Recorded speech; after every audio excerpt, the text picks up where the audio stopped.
یا رسول اللہ یا حبیب اللہ۔ ذکر شہدائے کربلا کی محفل ہر سال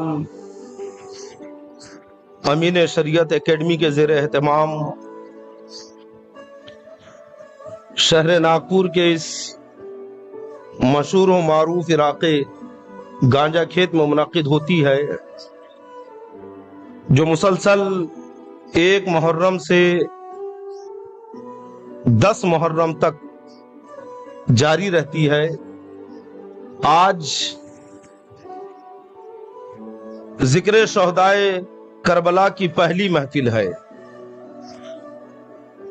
اور جیسا کہ ہم اہل سنت والجماعت کا طریقہ ہے جو ہمیں اپنے اسلاف سے ملا ہے کہ ہم اپنی محفل کا آغاز اللہ کے ذکر سے کرتے ہیں، بارگاہ رسالت میں اپنی محبتوں کے نذرانے پیش کرتے ہیں، پھر بالترتیب خلفائے راشدین اور صحابہ کرام کی بارگاہ میں عقیدت و محبت کے نذرانے پیش کرتے ہیں، پھر اہل بیت اطہار کا ذکر ہوتا ہے، اور رافضیوں کا رد کرتے ہوئے خصوصیت کے ساتھ حضرت سیدنا امیر معاویہ رضی اللہ تعالیٰ عنہ کا بھی ذکر ہوتا ہے، اور پھر واقعات کربلا ترتیب سے بیان ہوتے ہیں۔ تو انشاءاللہ تبارک و تعالی یہی ترتیب جاری رہے گی۔ آپ تمامی حضرات سے گزارش ہے کہ وقت کا خیال رکھتے ہوئے پورے 10 دن جو محفل منعقد ہوگی، ان 10 دن میں آپ شریک ہوتے رہیں۔ حضرت علامہ خلیل الرحمن صاحب نے مجھ سے قبل خطاب کیا اور تالیہ قرآن کی فضیلت بتاتے ہوئے کچھ جملے انہوں نے ایسے کہے کہ مجھے بھی مزاج مل گیا، تو میں نے بھی اپنے خطاب کا عنوان ذکر الہی متعین کر لیا۔ اسی میں معرفت الہی کا بھی ذکر ہوگا انشاءاللہ۔ توجہ ہے آپ کی؟ اعلیٰ حضرت امام اہل سنت الشاہ امام احمد رضا خان فاضل بریلوی رضی اللہ تعالیٰ عنہ نرالے انداز میں حمد باری بیان کرتے ہیں۔ اللہ کی حمد اور حمد کا ایسا طریقہ کہ پوری دنیا میں نہیں ملے گا۔ وہی رب ہے جس نے تجھ کو ہمتن کرم بنایا، نعت بھی ہے اور رب کی حمد بھی ہے، نبی کی نعت بھی ہے اور خدا کی حمد بھی ہے۔ وہی رب ہے جس نے تجھ کو ہمتن کرم بنایا، ہمیں بھیک مانگنے کو تیرا آستہ بتایا۔ سبحان اللہ۔ تجھے حمد ہے خدایا، تجھے حمد ہے خدایا۔ ابھی قاری شمس الدین صاحب قبلہ نے کلام اعلیٰ حضرت آپ کے سامنے پڑھا، ایک شعر اس میں انہوں نے پڑھا، بخدا خدا کا یہی ہے در، نہیں اور کوئی مفر مقر، جو وہاں سے ہو یہیں آ کے ہو، جو یہاں نہیں وہ وہاں نہیں۔ تو نبی کی بارگاہ کو خدا نے اپنی بارگاہ بنا دیا کہ اللہ کی نعمتوں کے خزانے یہیں سے ملیں گے، ہمیں بھیک مانگنے کو تیرا آستہ بتایا۔ تجھے حمد ہے خدایا، تجھے حمد ہے خدایا۔ وہ کنواری پاک مریم نفخت فیہ کا دم، حضرت جبریل امین نے آ کر کہا تھا نا، نفخت تو میں ایک روح یعنی دم ماروں، ایک روح دوں۔ آپ نے دم کیا، حضرت عیسیٰ علیہ السلام حضرت مریم کے پیٹ میں تشریف فرما ہوئے، حمل اسی سے تو ٹھہرا تھا۔ اور اللہ کی عجب نشانی ہے یہ، بغیر باپ کے حضرت عیسیٰ علیہ السلام کو اللہ نے پیدا فرمایا ہے۔ وہ کنواری پاک مریم نفخت فیہ کا دم، ہے عجب نشان اعظم مگر آمنہ کا جایا۔